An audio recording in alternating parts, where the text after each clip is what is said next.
Bitcoin, it's ingenious, and blockchain is important, but Bitcoin has no unique value at all. It doesn't produce anything. You can stare at it all day and no little Bitcoins come out or anything like that. It's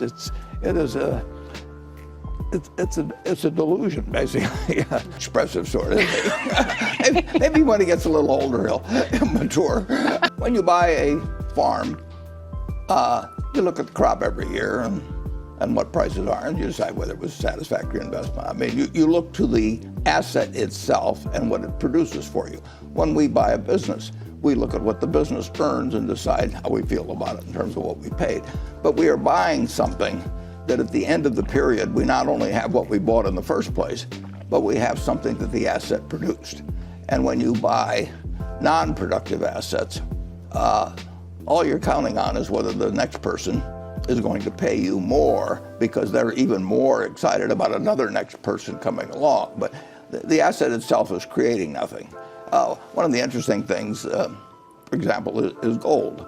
If you go back to the time of Christ and you look at how many hours of labor you had to give up in order to buy an ounce of gold, and you take it forward to now, you'll find the compound rate maybe 1/10 or 2/10 of 1%.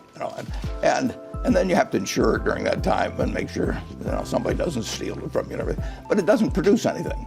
And productive assets, you can pay too much for a productive asset. But I bought a farm in the 1980s, and every year look at how much it produced the way of soybeans and corn. And at the end of that period, I've still got the farm, and I've gotten some significant income off of it. Apartment house, operating business. But if you and I buy various cryptocurrencies, they're not going to multiply. They're not going to be a bunch of rabbits sitting there in front of us. They're just going to sit there. And I got to hope next time you get more excited after I bought it from you, and then maybe I'll get more excited and buy it from you. And actually, we could sit in the house by ourselves, and we could keep running up the price between the two of us. But at the end of the time, there's one Bitcoin sitting there, and now we got to find somebody else. And they come to an end. It's buying something because you expect the pool of people who want to buy it because they want to sell it to somebody else will grow. And it's wonderful because it does create a rising price, does create more buyers, and people think I've got to get in on this. And it's better if they don't understand it.